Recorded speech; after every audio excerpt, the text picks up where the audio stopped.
to confirm your understanding of the material that has been presented on both General Source Protection and Part 4 policies. The quiz will be brief and will include a range of questions on the presentation material, including true or false, multiple choice, and problem-solving questions. True or false? The Cataraqui Source Protection Plan has already been approved. True or false? The Cataraqui Source Protection Plan becomes effective March 31st, 2015. True or false? Source protection is the last step to a multi-barrier approach to protecting municipal drinking water sources from contamination or overuse. True or false? Regionally sensitive groundwater areas account for more than 90% of the entire Cataraqui Source Protection Area. True or false? In the Brockville Intake Protection Zone, the drinking water is drawn from the St. Lawrence River. True or false? The Cataraqui Source Protection Area contains all or part of the 12 municipalities within the jurisdiction of the Cataraqui Region Conservation Authority.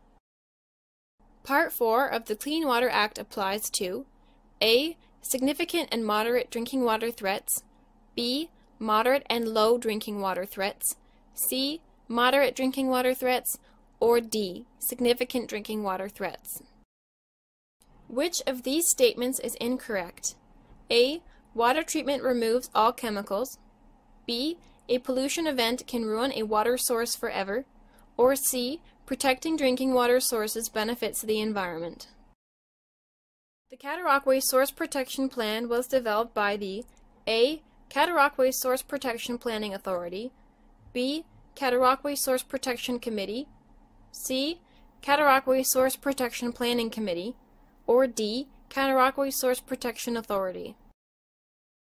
How many categories of drinking water threats were identified by the Province of Ontario?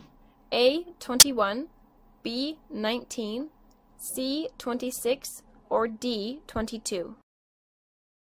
There are 3 types of Part 4 policies. A. Restricted land use, prohibition, and risk management plans. B. Restricted land use, allowances, and risk management plans. C. Restricted activities, prohibition, and risk assessment visits. Or D. None of the above. True or false? In the Cataraqui Source Protection Area, prohibition only applies to future activities. True or false? If a portion of a property falls within a vulnerable area, a risk management plan would need to apply to the entire property. True or false?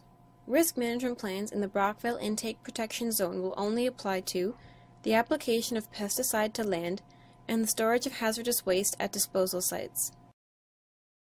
Which of the following is not a step when processing a development application or building permit? A. Check to see if the proposal is in a vulnerable area. B. Work with the proponent to fill out the restricted land use submission form. Or C. Identify the type of Part 4 policy that applies to the proposed activity. True or false? The Risk Management Inspector is responsible for ensuring compliance with Part 4 policies and risk management plan requirements. Which of the following is not part of the Risk Management Official Enforcement Powers? A. Issuing notices and orders to establish risk management plans. B. Issuing orders to require a person to grant access to their property. Or C. Prosecuting persons if they commit an offense under Part 4. True or false? Offenses under the Clean Water Act are prosecuted under the Provincial Offences Act. True or false? Risk assessments re-evaluate whether an activity would be a significant drinking water threat in a vulnerable area. True or false? A person has a right to appeal orders from the risk management official within 30 days of receiving them. A landowner asks you about an activity that they would like to undertake on their property. You refer to the interactive maps, restricted land use fact sheets, and the Part 4 primer, but you are still unsure if their activity falls under Part 4 of the Clean Water Act. What do you do?